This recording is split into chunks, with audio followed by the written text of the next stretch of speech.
வந்து திருவண்ணாமலை மாவட்டத்தோட களப்பணியாளராக இருக்குங்க. ஸோ ஜீவாமிர்த செய்முறை போயிடலாங்களா? ஸோ இதுக்கு தேவையான பொருட்கள் நீங்கள் பார்த்துட்டிங்கன்னா ஒரு 200 லிட்டரு கொள்ளளவு பிடிக்கிற ஒரு பிளாஸ்டிக் ட்ரம் பேரல் வந்து நம்ம எடுத்துக்கணும். அதுக்கப்புறம் அது கடைக்கு வரதுக்கான ஒரு 5 அடி நீளமுள்ள குச்சி நமக்கு வந்து எடுத்துக்கணும். அதுக்கப்புறமா 10 கிலோ சாணம், 10 லிட்டரு கோமியம், ஸோ 1 கிலோ நாட்டு சக்கரை, 1 கிலோ தட்டைப்பயிறு மாவு, ஸோ ஒரு கைப்பிடி மண். அண்ணா சொல்லியிருப்பாங்க வரப்பு ஓரங்களிலிருந்து எடுத்த ஒரு கைப்பிடி மண். ஸோ யாராவது ஒரு வாலண்டியர் வந்துடலாங்க ஸோ செய்முறை செய்கிறதுக்கு.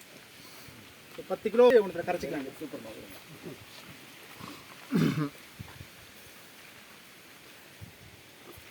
கோமியம் ஊற்றி கரைச்சிக்கலாங்கண்ணா.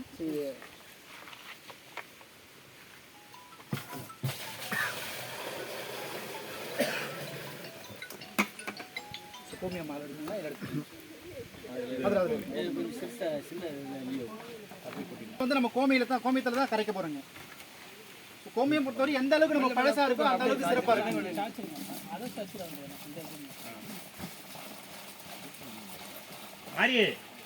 அந்த அளவுக்கு சிறப்பாக இருக்குங்க.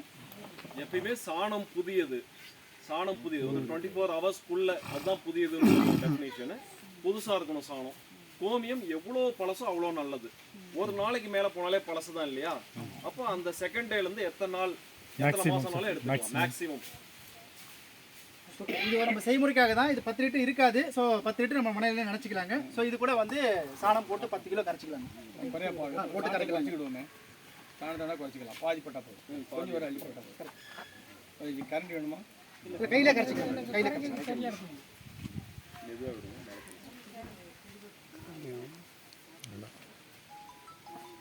ஸோ சாணத்தில் இருக்கிற திப்பி எல்லாமே நம்ம கரைச்சி வெளியே எடுத்துடலாங்க. கோமியத்தில் மழை தண்ணி பட்டாலோ அல்லது வெயில் பட்டாலோ அதை பயன்படுத்தலாம். ஏன்னா புழுக்கள் விழுந்துடும். எப்பயுமே என்னன்னா கடுத்தறையிலேருந்து சில நேரங்களில் வச்சிருக்கிற பாத்திரம் வந்து ஒரு வேளை மூடி வைக்கணும்னு கேட்டிங்கன்னா மழை தண்ணி. ஆமாம், ஒன்றும் தப்பு இல்லை, பயன்படுத்தலாம். பெரும்பாலும் என்ன சொல்லுவாங்க, இப்போ அவங்க பார்த்தீங்களா சேகரித்து மூடி போட்டு வச்சுட்டாங்களா, ஒரு வீக்லி ஒன்ஸ் கலெக்ட் பண்ண கோமியத்தை இது போல் எடுத்து நீங்கள் ஸ்டோர் பண்ணி வச்சுக்கலாம் நெல்லான இடத்துல. அது பெஸ்ட் ஐடியா. சத்தைகள் தான் இருந்துச்சுன்னா நம்ம அலசி வெளியே எடுத்து போட்டுலாம். வந்து வாட்டர் தான் ஆட் பண்ண போகிறோம். நீங்கள் சொல்கிறேன் கரெக்ட். தண்ணி தண்ணியெல்லாம் சேர்ந்து புழுக்கு படாமல் ரெண்டு கிடைக்கும் போது தோசை மாவு போடுறோம்னு சொல்லுவோம். கை எடுத்தீங்கன்னா அப்படி ஒட்டிக்கிட்டு விழுவும். ஃபுல்லாக எல்லாமே விழுந்துடவும் கூடாது.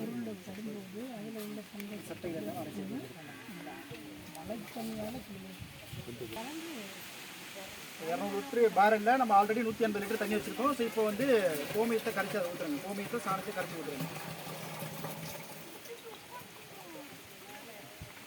ஸோ அதுக்கடுத்து தான் நாட்டு சக்கரையை கரைச்சி ஊற்றினாங்க. நம்ம கோமியத்தை சாணியில் தான் கரைக்கணும். ஆமாம் ஆமாம். சாணியை கோமியத்தை தான் கரைக்கணுமோ? இல்லை, வெறும் நீங்களே கரைக்கலாம். நீங்கள் அந்த குவான்டிட்டி கூடிடுங்க, அதுக்கு தேவையில்லை. ஸோ அதுக்கடுத்து தான் நம்ம வந்து 1 கிலோ நாட்டு சக்கரை கரைச்சிக்கலாம். ஸோ இதுக்கு ஆல்டர்னேட்டாக வந்து நீங்கள் வந்து பனம்பழம் கிடைக்குது அப்படின்னா நீங்கள் வந்து பனம்பழம் அதோட சாரையும் கூடையும் கரைச்சி வந்து ஊற்றிக்கலாம். ஸோ 2 லிட்டர் கொள்ளளவு ஊற்றிக்கலாம். அப்படி இல்லை பப்பாளியோட பழத்தையும் நீங்கள் வந்து போட்டுக்கலாம். இதுக்கு ஆமாம், சர்க்கரைக்கு மாற்றாக வந்து இதை பண்ணிக்கலாங்க. ஏன்னா நம்மள எண்ணெய் விவசாயிகள், இனிப்பு சுவையுள்ள நல்லா கவனிச்சுக்கலாம். இனிப்பு சுவையில எந்த பழங்கள் வேணாலும் எடுத்துக்கலாம்.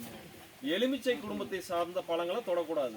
ஏன்னா நம்ம பாட்டில் பழம் தானே சொன்னாங்கன்ட்டு சாத்துக்குடி, ஆரஞ்சு, எலுமிச்சை அதெல்லாம் தொடப்படாது. ஏன்னா அசிடிக் கண்டென்ட் அதுல அதிகம். பப்பாளி, வாழை, மா, பனம்பழம் இது போல பழங்கள் நம்ம எடுத்துக்கணும். சப்போட்டா. அதுக்கடுத்து தான் 1 கிலோ தட்டைப்பயிறு மாவு. இது எப்பவுமே நீங்கள் அப்படியே போட்டு கரைக்கக்கூடாது. இது தண்ணியில் வந்து நீங்கள் கரைச்சி அதுக்கப்புறமா தான் அதில் வந்து மிக்ஸ் பண்ணுங்க.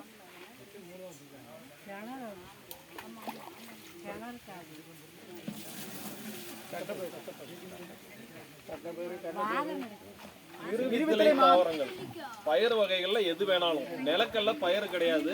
ஏன்னா நிறைய பேர் நிலக்கலை போட்டு பயிருன்னு பண்ணுவாங்க. அது கிடையாது. உளுந்து, கொள்ளு, நரிப்பயிறு, பாசிப்பயிறு, தட்டைப்பயிறு, மொச்சை, அவரை, துவரை இது போல இந்த குடும்பத்தை சார்ந்த எந்த பயிர் வேணாலும் எடுத்துக்கலாம். இது விலை கம்மியா இருக்கோ அதை நீங்க வாங்கி பயன்படுத்தலாம். பயிர் தான் இருந்தாலும் அளவு கம்மி.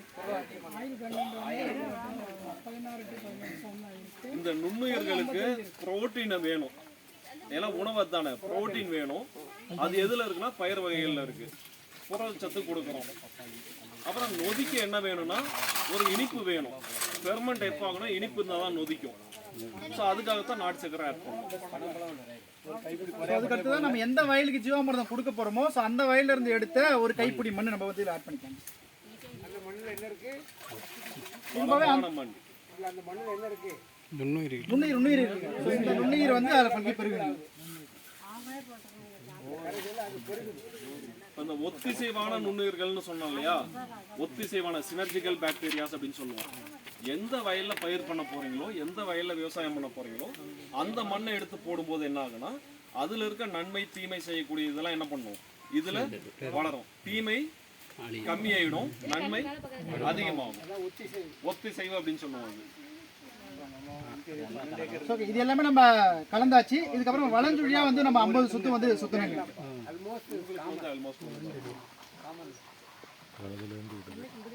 ஸோ யார் மேல இருக்க கோவத்தையோ இது மேல காமிக்க கூடாது. சுத்தும் போது என்ன பண்ணணும், அமைதியா மெதுவா ஒரு 30 வினாடிகள். ஏன்னா நம்ம ஆட்கள் என்னன்னா மிக்ஸி செய்யற வேலையை கையிலேயே பண்ணிடுவாங்க.